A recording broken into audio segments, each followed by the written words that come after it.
very thrilling to be here for this 25th anniversary of Women Writing Women's Lives. Can you hear me? Enter the mic.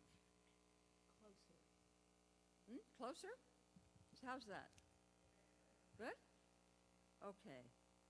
I'm reminded seeing this group of people, and I hear that there's a wait list for people to come who haven't hadn't registered yet.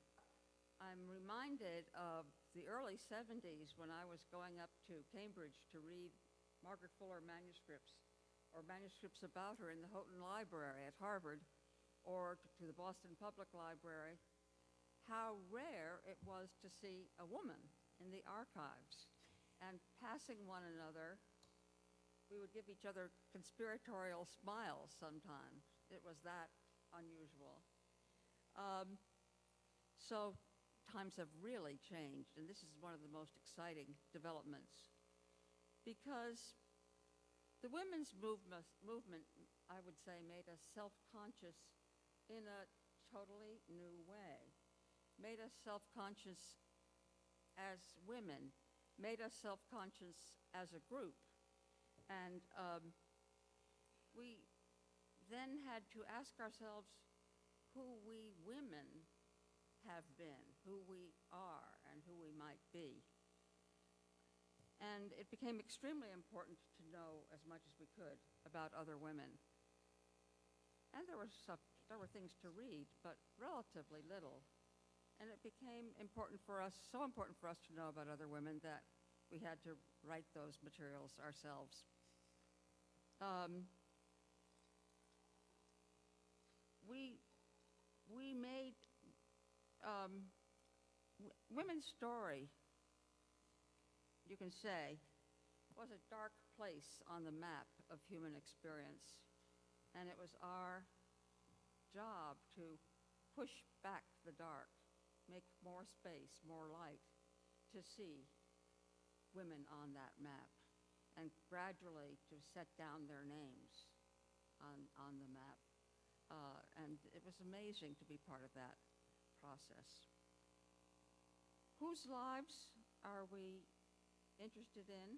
Well, in the beginning, we were interested in women who might show us the way, role models, pioneers, foremothers who had struggled and sometimes fallen and sometimes lost and sometimes picked themselves up again to try again.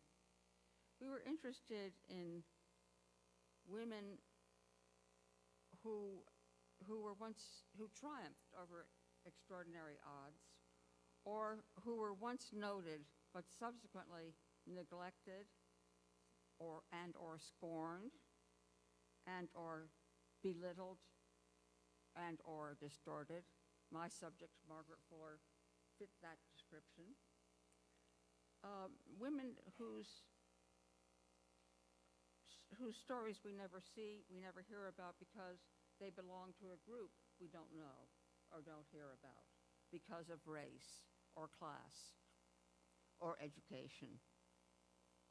We had everything to learn, and we kept on learning, some of us writing several biographies, some of us deciding after we'd learned a good deal that we should write something about ourselves, and so memoir became part of our project. So these are subjects that will be addressed by Carla Peterson to my right, Diane Jacobs to her right, and Alex Kate Schulman on the end. The format, I think you know, is that each person will talk for 10 minutes, and then we'll have a 15-minute period where they talk among themselves, and then we'll have it open to the floor. And I think you know you'll come up to the mics at the end of the aisles. So, Carla. Good morning, everybody. I would spend some time thanking my sister seminarians for putting this all together, but that cuts into my precious time. And yes, she's going to be a ferocious timekeeper, so I'm going to get started right now. So I was so interested in Bell's comment on pushing back the dark, which is exactly what I consider that I've been trying to do all my life, working in 19th century African American literary culture.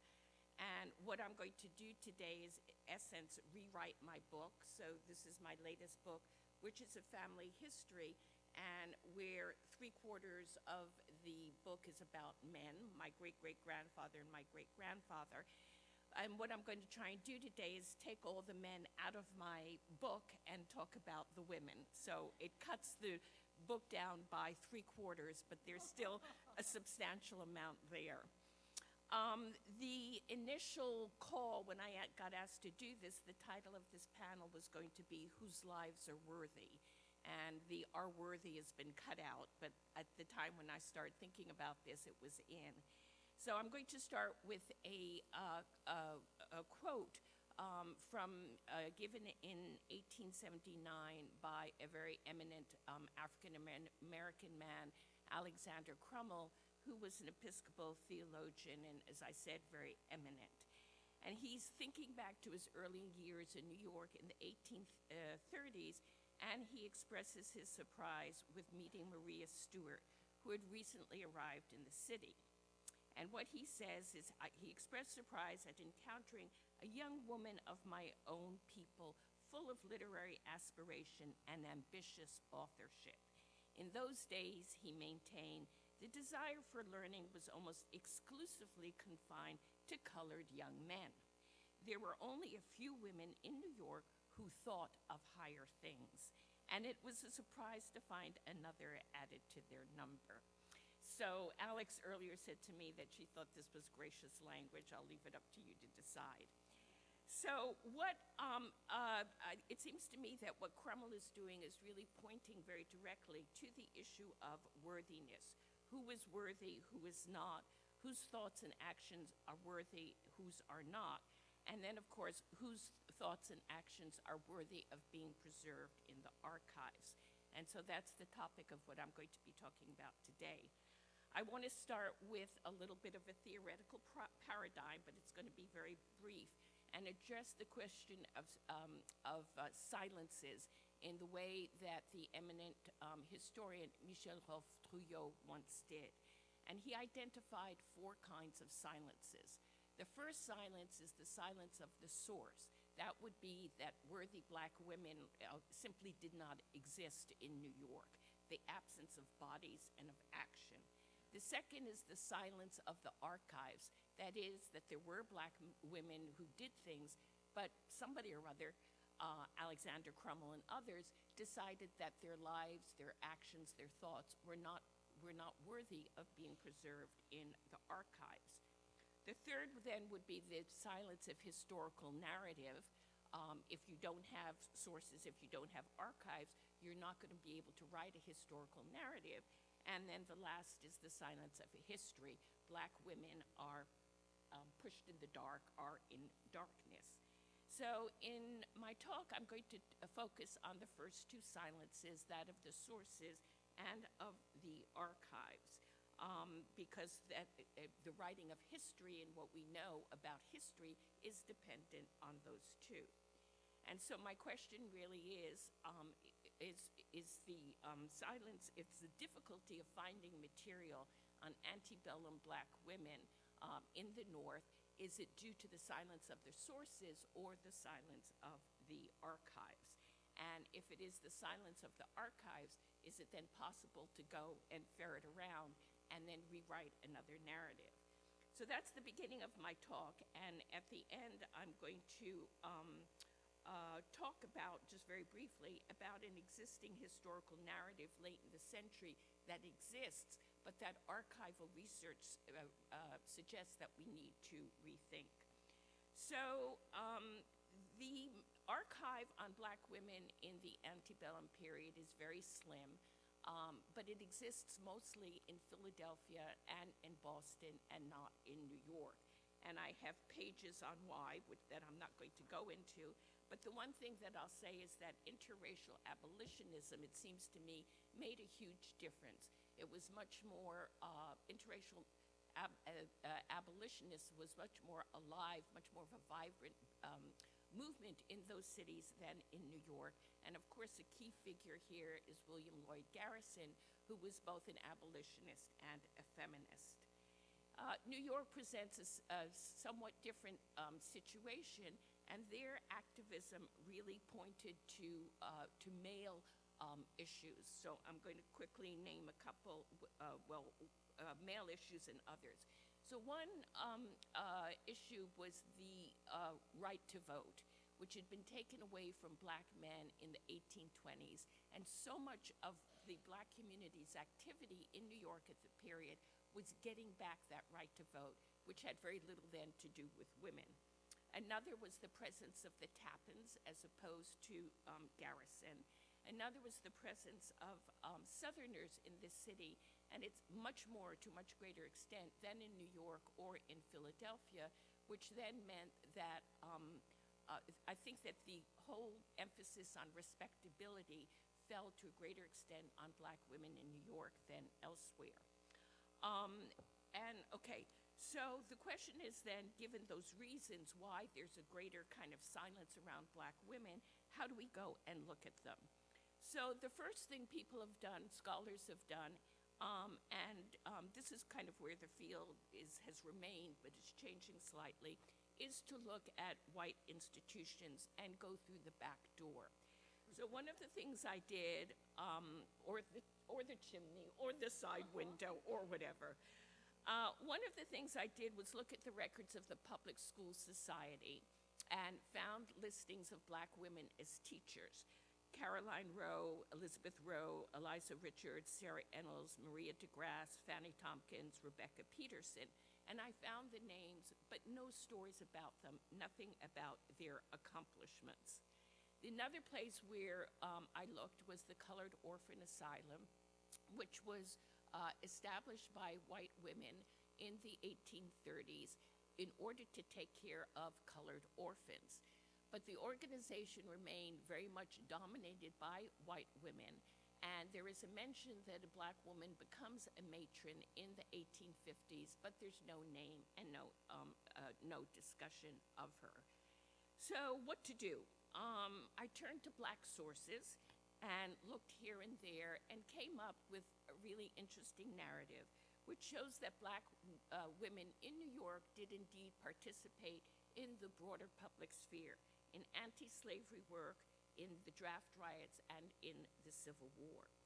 So one of the things I did was I started looking at private documents, of which there are very few, and I discovered that one good source was to look at memoirs published after the fact. So in the 1880s and even later into the 20th century. And there I discovered that black women were very important in New York, were very important in the anti-slavery movement, but in a part of the movement that could not be talked about, which were vigilant societies. So there are a number of women who, after the death and after slavery, their daughters record that, in fact, their home was the place where escaped slaves came and were fed and clothed until they could go on. Can't talk about it at the time. Another place that I turned to then were newspapers, and here I found participation. If you just scroll through the microfilm, you find a greater participation of women in the early period. So, for example, the Colored Orphans Asylum. If you look through newspapers, you should see that black women were active in putting on fairs and raising money for the asylum. And then during the draft riots, you find out that in 1863, it was a black woman, Adelaide Butler, who was the one who led the children to safety. That is not a name that appears in the records of the Colored Orphan Asylum.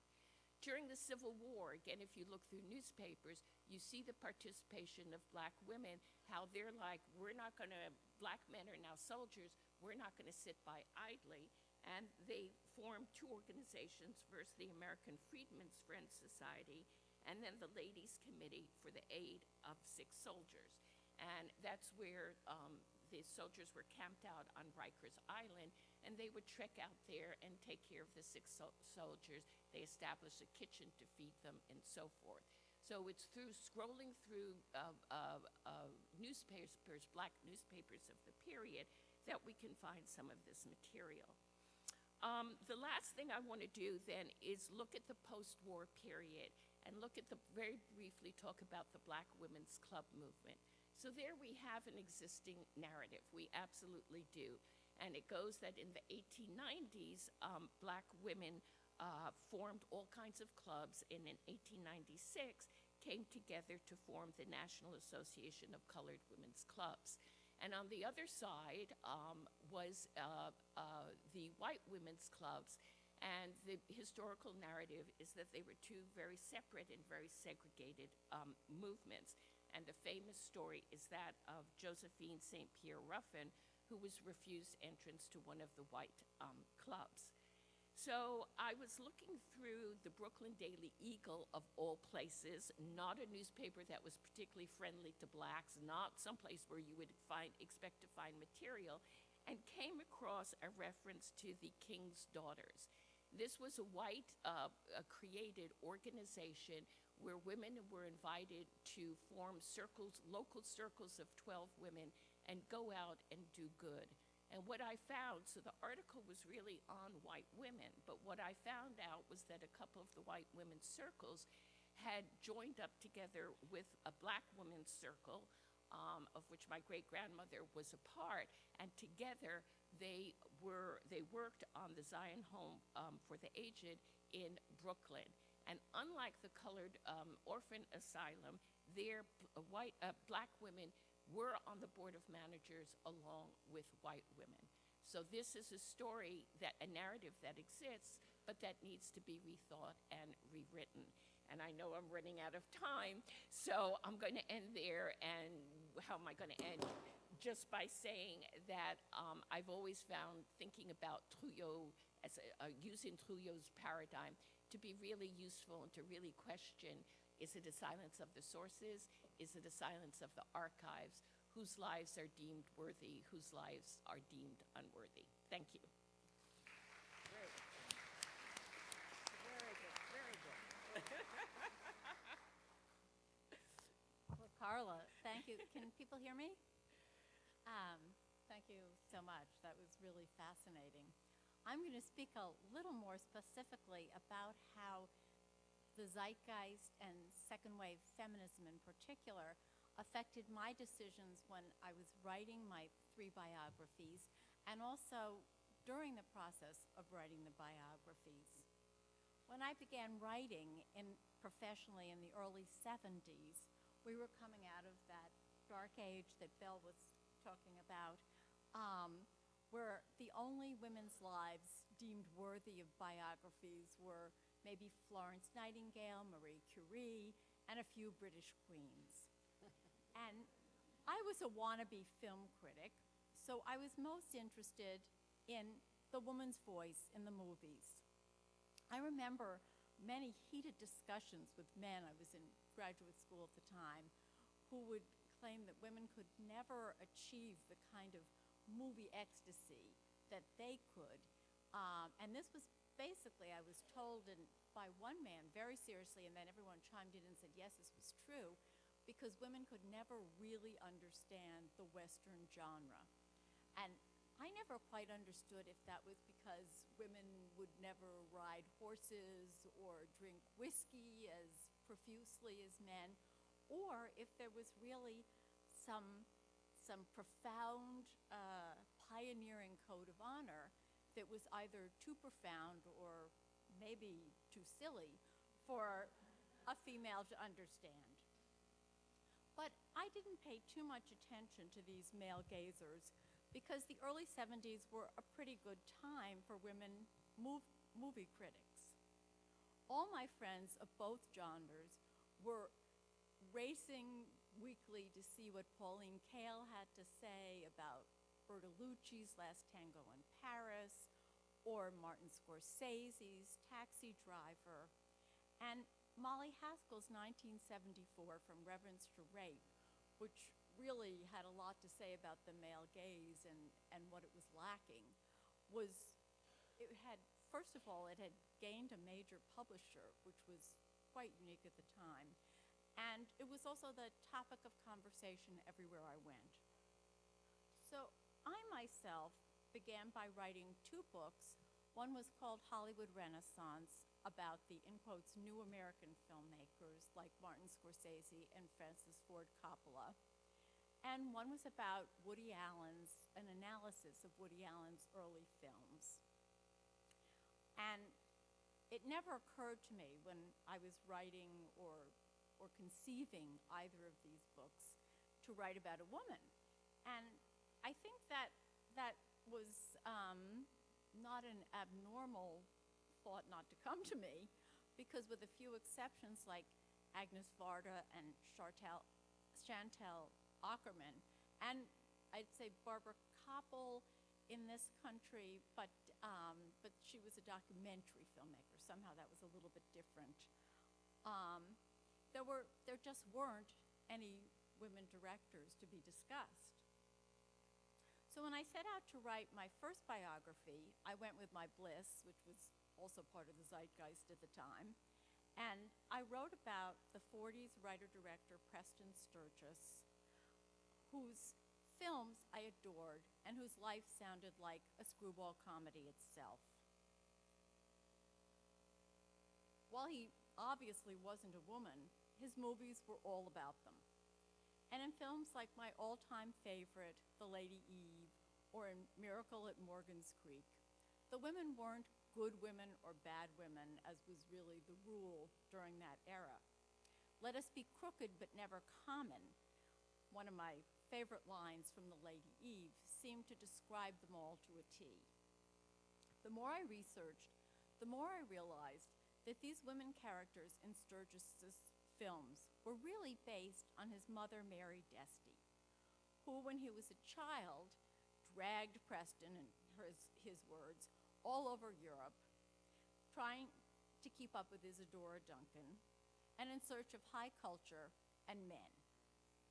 The more I learned about Mary, the more she started taking over my imagination, so that I even started the book with a paragraph that was more about Mary Desty than it was about my subject, Preston himself. And I'll just read you a little part of it. To the world, they could not have seemed a promising pair, this mother and child confronting the cold realities of American life at the turn of the 20th century. The mother was 29, poor, Irish Catholic, and had just run away from her husband, a boozing debt collector and the father of the boy. Chicago was all she knew of the world. And while she had been told she had a pretty voice, she had no practical skills or wealthy family to fall back on. 2 decades before, her mother, also around 30 and without a man, had hired herself as a housekeeper in the similar situation. But Mary decided to go to France. So I loved that she had the imagination to do something absolutely radical, and it paid off. Even though Mary Desty dies at the end of my chapter 7, about a third of the way into the book, I hope that my discussion of the films keeps her alive throughout the comments on Sturges' life. But that by the time I was ready to write a second biography in the 90s, I was sure I wanted to write about another but very different Mary, the great English feminist Mary Wollstonecraft. My agent assured me that at this point I would have no trouble selling the book because of second wave feminism, and it had penetrated even mainstream publishing. And so many trailblazers, most of you in the audience, had led the way. So having been 20 in 1968, I was fascinated by the revolutionary spirit.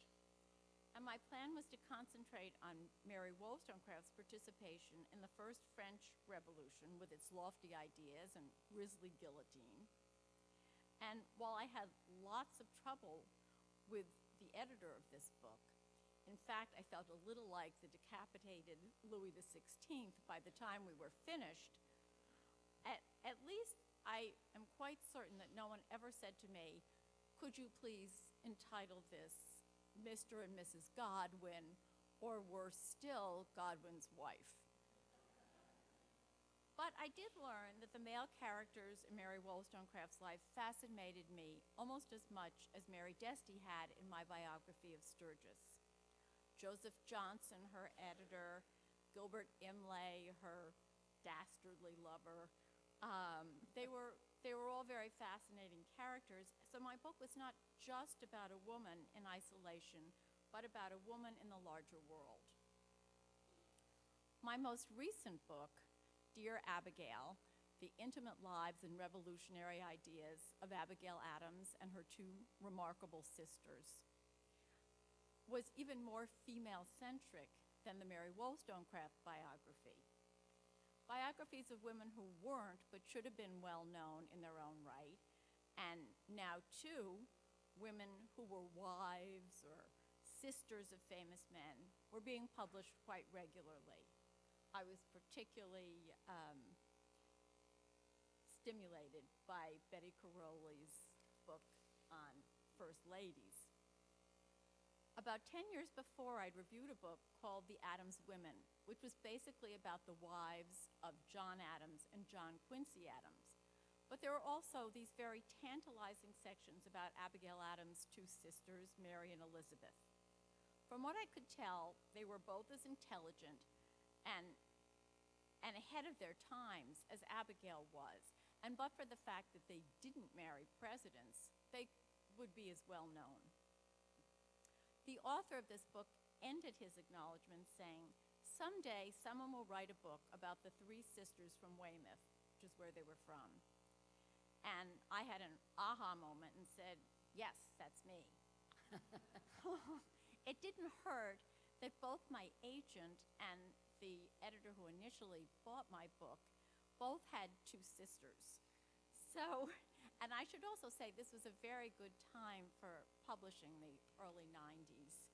And for the first and I'm sure only time in my life, I got an advance that should have covered my expenses had I been able to hand it in 8 years earlier.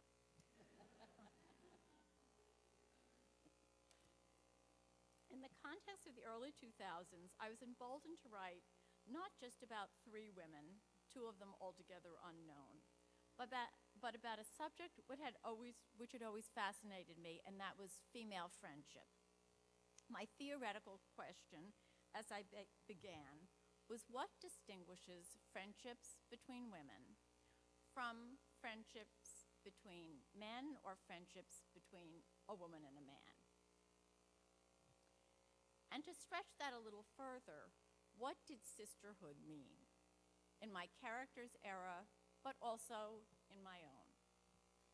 Of course, the process of writing this book brought up all sorts of other issues. Having said so much of Mary Wollstonecraft's biography in the French Revolution, I wanted to explore what was different between the French Revolution and the American Revolution, and was delighted to discover that for probably the one and only time, miracle of miracles, Americans were so much more civilized than the French. John Adams, of course, kept demanding to get into my narrative, and I really needed him because he could connect the sisters to history. I also needed him and the other two sisters' husbands because they were part of the fabric of their lives. And this was especially true of the oldest sister, Mary's husband, Richard Cranch, who came into their house when, I guess, the oldest sister was 16 and they went on down. And Abigail Adams said all her life over and over, I would be totally illiterate. I would know nothing about Milton or Plato if it weren't for this man, Richard Cranch. Still, my hope is that if a reader of this book was asked, what is it about? They would answer sisterhood. Because I really didn't want Dear Abigail to be just another biography of Abigail, which was an excuse for writing another biography about John Adams. I wanted to show that while they were helping to create America, they were also creating their own private nation. And I'll end with just a few sentences on that topic from Abigail's point of view. Fate, in Abigail's view, was not a democratic process, nor did she think much of equality on earth. Hierarchy guaranteed order, which was crucial to the survival of mankind. But family ran on a loftier system of government. She and her sisters differed only in birth order, where Mary, the eldest, reigned supreme. Otherwise, they always had been and always would be equal, harbingers of the more perfect world to be. So I say, here's to that more perfect world. I think women writing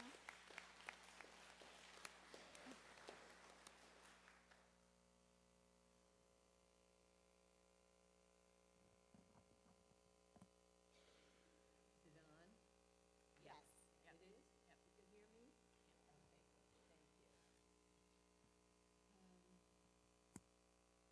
So I'm going to talk about first the movement. Starting in the late 1960s with the women's liberation movement, there was a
Wonderful, wonderful opening.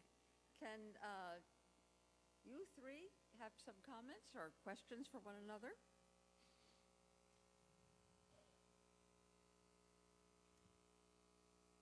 I noticed that Carla is talking about the archives and long ago, which explains or throws light on what can be written, how to find this. And Diane, about the way, the time before the second wave, when it was almost impossible to find women subjects in as film directors, for example. And I about the second wave on. So I think it's interesting that we have a natural progression here from the really difficult to discover to the changing attitudes to the achievement of the second wave. So that isn't really a question, but Yeah. we went in the right order, I think. Right. So I just have a couple of comments. Yeah, in a way, we're talking about such different things, but yeah. So one of the things I was interested in is talking about famous women, right? And that's the natural tendency is to go and talk about famous women and et cetera. And so we think of them in my field as star subjects, right? And you get over and over and over again this fixation on a famous black woman, Sojourner Truth. There are many biographies of Sojourner Truth, Harriet Tubman, et cetera. A famous woman author right now is Pauline Hopkins, late 19th century. So I'm a little bit dismayed by this, what I call, the star subjects or stardom, where these women get promoted over and over and over again, and it is so hard to get at other people that I'm working on. It's not in the archive and so forth, and yet unless we're willing to do the hard work, it's not going to happen. And I think there's a difference there with black women who are so underrepresented in scholarship and so forth. So that's one comment I have. Another comment I would have is this whole thing of memoir and revealing. And so it's been very taboo in black culture to reveal. So part of my difficulty with my 19th century subjects is that not only that men like Alexander Crummell left them out of the archive, but that they were not revealing and left themselves out. And so you were very hard pressed to find much private documents about black women where they really expressed their feelings. There are a few, and actually written to white women. So when Sarah Mapps Douglas writes about the difficulty of living under segregation in Philadelphia and being not allowed to go to church, being ejected from here and there, whatever, she's writing to a white woman, which I think that's kind of interesting. And so I don't read memoir much, I'm sorry, but it would be interesting to see whether more black women are now actually joining the memoir band. And I know that Margot Jefferson came out with Negro Land just a couple of weeks ago. I've read the reviews, I haven't been able to read it yet. But there she's critiquing respectability. She's not really, it's not, well, she does talk about personal stuff. So it would be interesting to see, to analyze that shift among black female culture and whether it's now more and more okay and under what conditions has it become okay. Well, I guess the first that I can think of is I Know Why the Caged Bird Sings. Yes, yes. Yes, yeah, yeah. And there are others, but it's still been much less, I think, yeah. Yeah. Yeah, yeah. There is also a very large body and growing body of memoirs by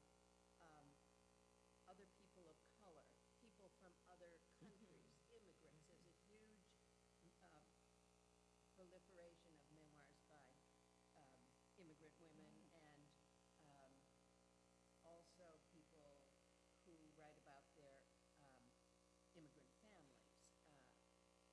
So many, many, and including, well, I would say maybe starting, or one of the early ones was Maxine Hong Kingston, who wrote Right. 2 memoirs about her family, and, well, practically every immigrant group now, Right, right, and right, writing right, as people dramas. of color.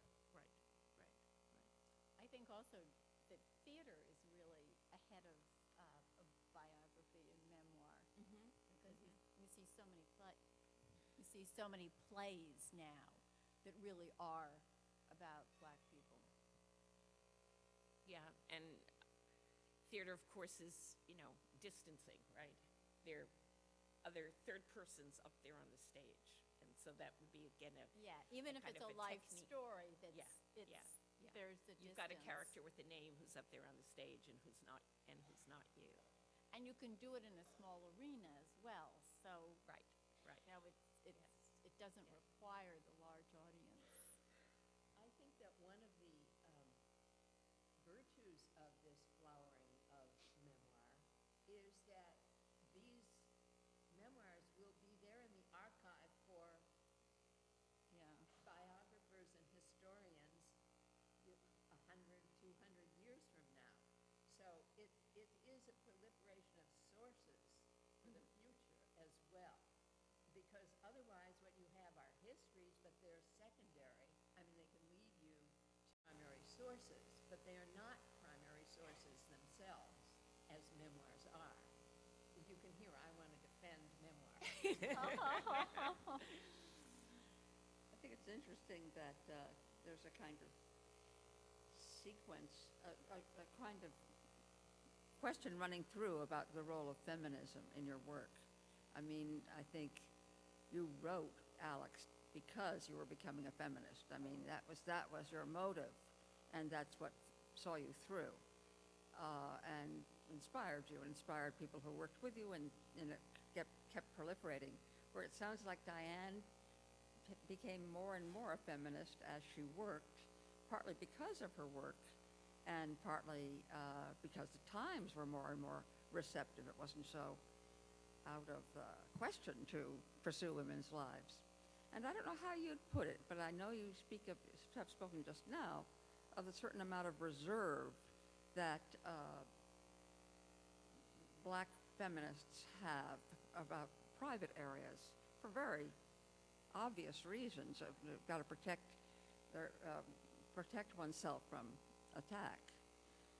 Black women are more vulnerable, but I wonder how you would characterize the difference between white feminism and Black feminism, which of course is an absurdly broad question, but just as we're talking about it here. I'm not sure I can really do that. Yeah. One thing I will say, I'll stick to the scholarship part of it. And so, yes, Black women have been much more pushed into the dark than Black men, but Black men are also in the dark. So a lot of what we do, the recovery work, I keep on losing this, is not just about women, but I and so many of my friends go back and forth between male subjects and female subjects. So the book I wrote before Black Gotham was Doers of the Word, Black women speakers and writers in the North, whatever, and that was totally about women. And here I would have been happy to write a book that was at least half or 3/4 about women, but I went to the sources, which happened to be my great-grandfather and my great-great-grandfather. So that's a really interesting question, because from a scholarship point of view, we go back and forth. I'm thinking of Gabrielle Foreman. I'm thinking of Rafia. I mean, all my good friends. We write about women. We write about men. There's not that. They're so.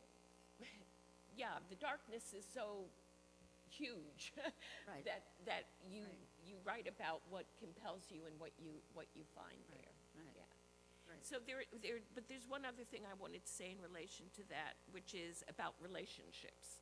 And I think that Diane brought that up, and I think it's so interesting. And so, there are these single figures, Sojourner Truth, Harriet Tubman, and they're very isolated. They're very single. But one of the things I find fascinating is the relationship of men and women, which you talk about, whether it's sister and brother, or whether it's husband and wife, or father and daughter, or whatever.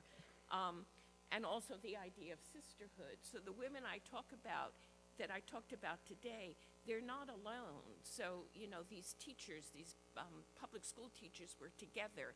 The women doing the relief effort, they were together. The women doing the King's Daughters circles, they were together. And so I think there's something very powerful about thinking about women in sisterhood, whether it's literal or not so. I was also very interested in the fact that you glean so much of your information from newspapers, and I wondered they wrote about this particular group in a black newspaper, but did white newspapers also reveal a lot about what was happening, or was that pretty invisible? So I'm thinking of the Brooklyn Daily Eagle, where I got that information. And the point of that story was to talk about white women, and then black women came in. They sort of came in. And I'm like, yes. whoa, let me see. And then I ran with it, and I did my research, and I found more and more and more. Brooklyn Daily Eagle, well, there's a difference. The New York Daily Tribune, when there was no black newspaper in New York, took over as a local black newspaper and published extensively on black issues, not necessarily on women, but on black issues. The Brooklyn Daily Eagle later on published on blacks when there was a scandal. So when there's a scandal, you can be sure that they were sure to publish on blacks. Yeah. Especially if they were the perpetrators. Who? If the blacks were the perpetrators. Well, it was the accusation, that so two doctors caused the death of a woman, gave her an abortion, and caused her death, and one was my great-great-grandfather, and it was never proved, and so forth, and et cetera, et cetera.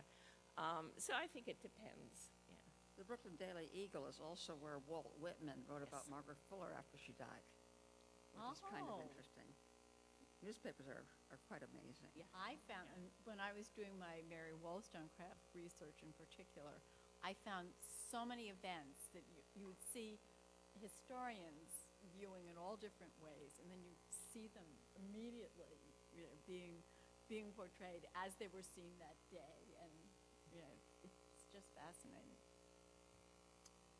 Shall we take questions from the floor? Or did you want to say anything more before we do that? We have until 11:15, is that right? Yes. Thank you so much. It's really wonderful. Can people hear me? I would really like to address Carla a little bit, but all of you. I work a lot in the field of music history. Excuse me? Can't quite hear you. Can you hear me now? Is that better? Sorry. Can you hear me now? Yes. Okay.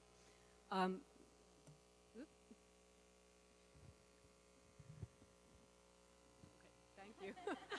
Is that better? My name's Stephanie Crease. I do a lot of research in music history, specifically jazz history.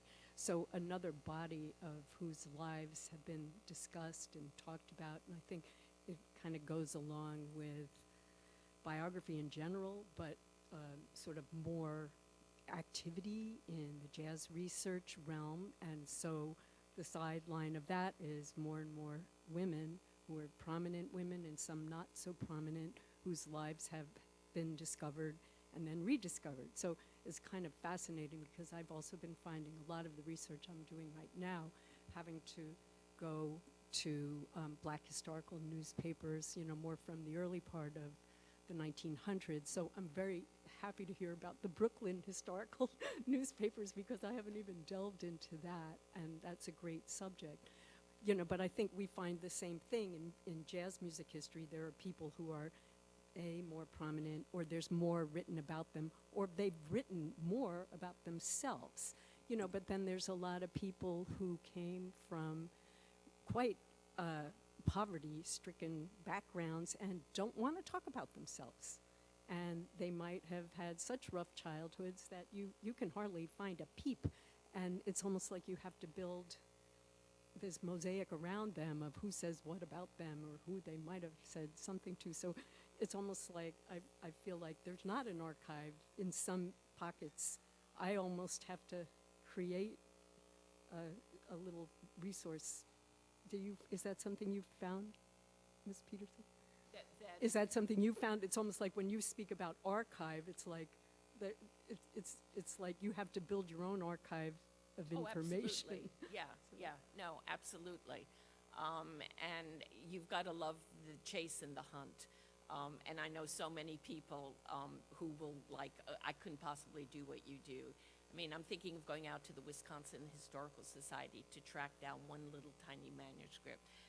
So yeah, absolutely, you end up having to create your own archive. And yeah, and archives are scattered.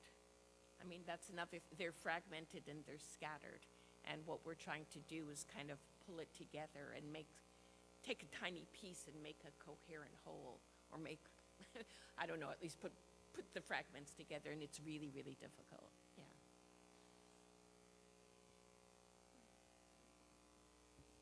Martha Hodes, New York University. I was interested in your comment, Alex K. Schulman, about plus ones, and just about plus ones, the plus one, and just had a thought that there are also some biographies that are plus one with the woman as the main character. So the first one I can think of is Louisa May Alcott and Her Father, written by a man, but I can't remember the name. Louisa May Alcott and Her Father.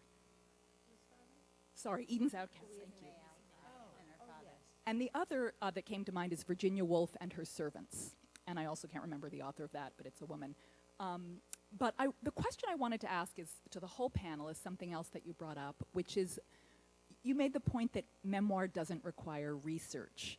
I think I would dispute that, and I wondered what other people thought. If memoir requires historical context or research into family records or other people's memoirs or memories to see how they go along with your own memories. And so I would love to hear from any of the panelists on that question.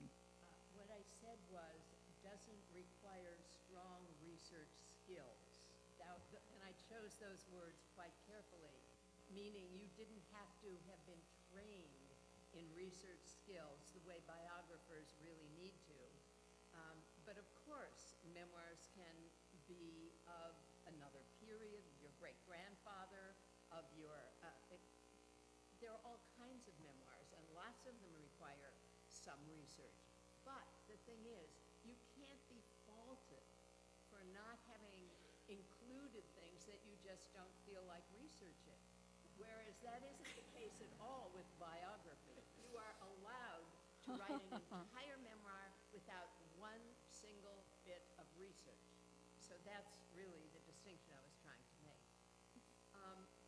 Ransom Alcott, wasn't he a very prominent man before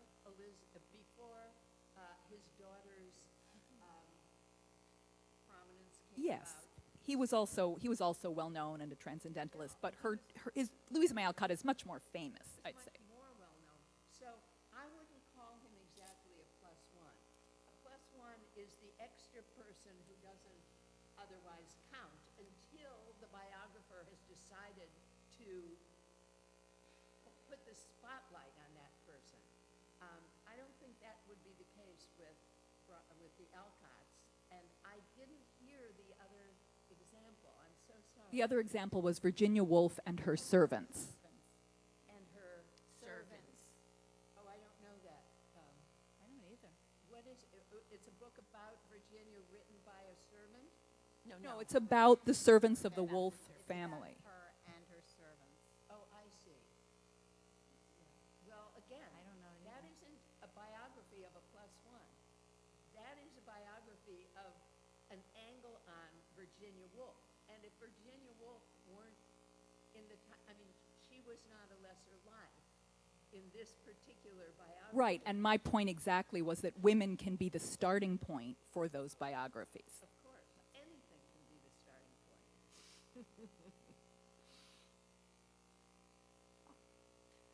I'm Patty Ferreira from Norwich University in Vermont. I'm just wondering, Carla, if when you're talking about the exposure of black women, it's kind of a fraught phrase, isn't it, in terms of slave women and exposing, others exposing their bodies, and some of the work that Bell Hooks has done, especially in relation to popular black females, like I'm thinking of Alicia Keys or Beyonce, and the exposure of their bodies, and how there's some sense of self-awareness in relation to their exposure, but then there's also some material stuff going on with their bodies and exposure. I'm just wondering how you think about the fraught place of the black female's body and exposure. Yeah, okay. So if you look at it historically, again, the dominant narrative for the longest time has been created around elites, black elites, and therefore the whole idea of respectability.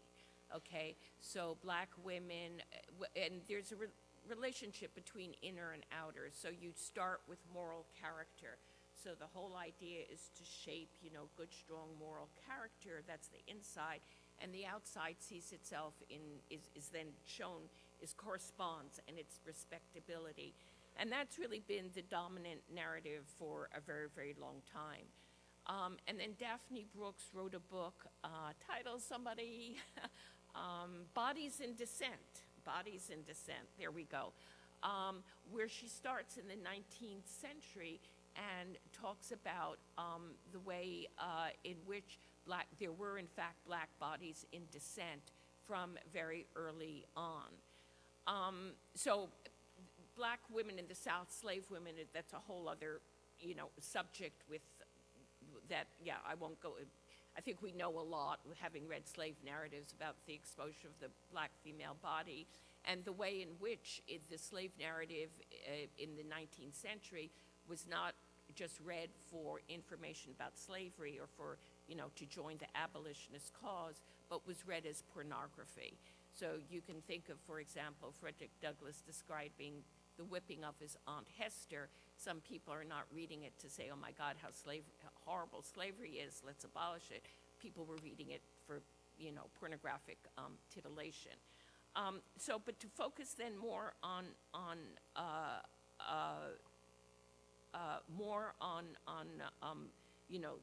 the North and so forth. So there is this whole tradition of bodies in descent that goes back. And I think it is becoming just more and more prominent. And a lot of it, I think, has to do with market forces. So with the rise of capitalism and the commodification of all bodies, of, women's bodies and of black women's bodies. So, Beyonce, yeah, she's playing within a capitalist marketplace. But I think that you can, trace that whole tradition. But there again, we still have class lines in the black community. And there's part of the black community that would be horrified by that or might enjoy it, but, my daughter isn't going to do that. And I know we can think of Michelle Obama and the exposure of her arms and I guess the dress she wore, which I thought was gorgeous with a little bit of cleavage. If my mom were alive, she would die. She would die 10 times over at the bare arms and the cleavage and so forth. So, you do, that there is still that aspect of respectability that goes on today. The last thing I would say is that underneath all of this, there is the whole question of pleasure and how I've always been asking this question and haven't really answered it. Where could black women in the 19th century, where could they find pleasure without becoming a body in descent, right? And I think that that's the really interesting question, because when you're exposing in the way Beyonce is, it's a certain kind of, well, first it's commercial, and you're making a certain kind of statement. But where could black women find pleasure in the 19th century without becoming a body in descent is the question that I'm really interested in. There's also the example of Harriet Jacobs. Absolutely. Absolutely. Who was sexually assaulted by her master, and the excitement of her narrative, it has to do with that kind of cat and mouse horror story that is at the center of it. And many people thought she couldn't have written it herself. And one of our eminent members, I think she's here today, Jean Fagan Yellen, has done centuries, it seems, of research on the Harriet Jacobs, who's known as Linda Brent in the narrative, to prove that she wrote her own story. And it's a very strong area of that particular kind of question. So just quickly, I don't want to hog up more time.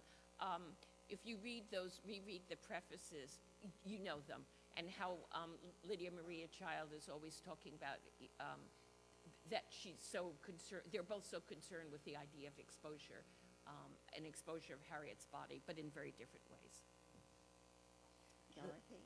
I want to comment that the tradition in writing biography against which the talks today have been speaking is the tradition of writing both biography and memoir about major public men, and the emphasis is on public, and that the question of whose lives we're going to write about has to do with moving the focus from public platforms to private lives. Sometimes they're intermingled, but the issue is to what extent will publishers publish and buyers buy books about women and others whose lives have not touched the public realm, but whose lives tell us a great deal about the culture and the society in which they lived.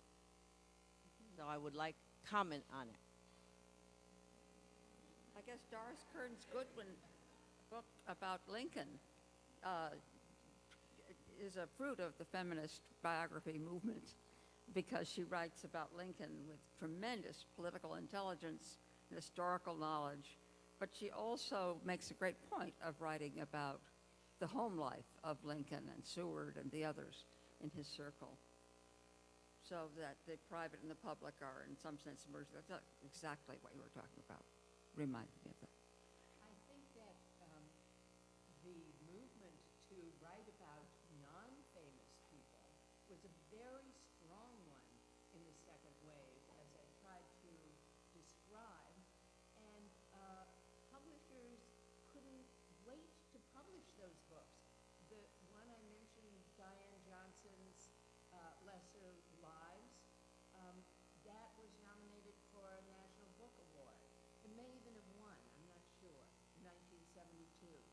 So the publishers follow the demand as well as creative demand, and at least at that time, with the huge excitement of the feminist movement growing, they were only too happy to publish books about unknown women and their private, women in private life, as long as they were really very well written. So that's the kind of elephant in the room.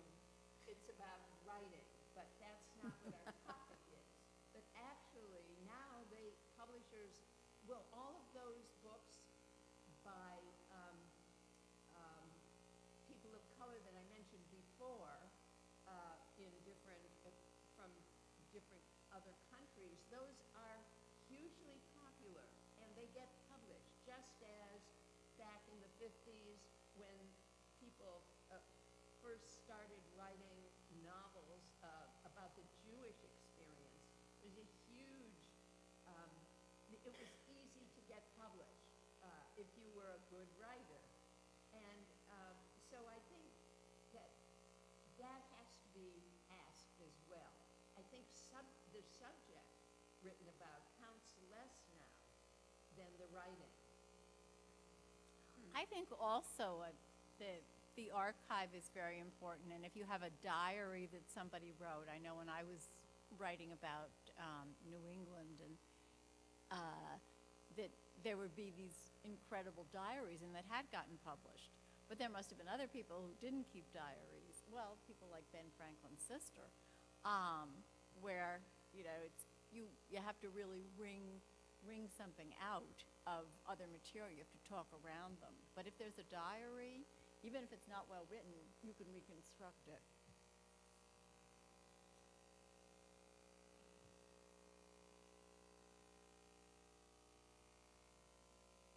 Sally Bingham.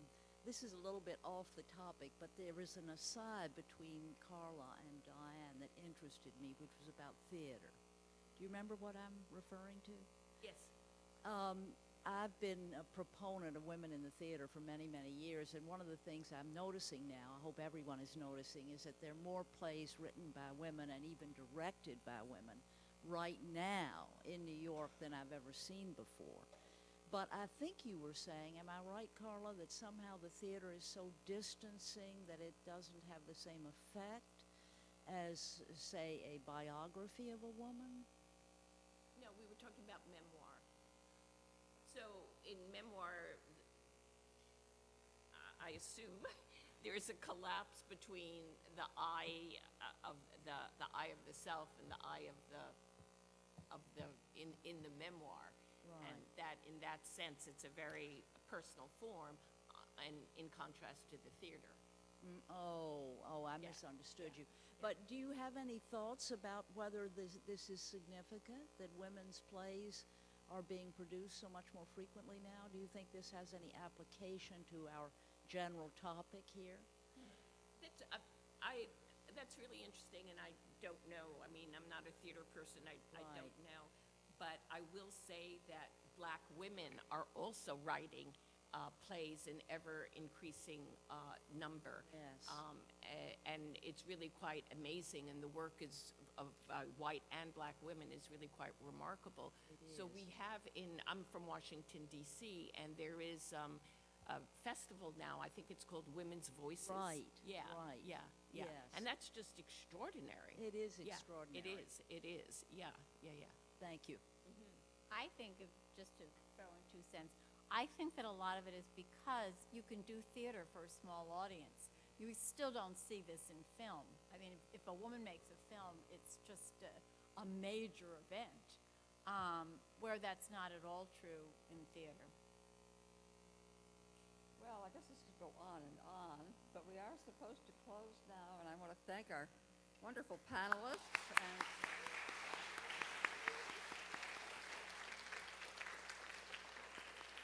and our thoughtful audience, and say that we will resume in 15 minutes here. Yes. We'll resume in 15 minutes. If there's any coffee left, you can get some. And I forgot to say, turn off your cell phones. And take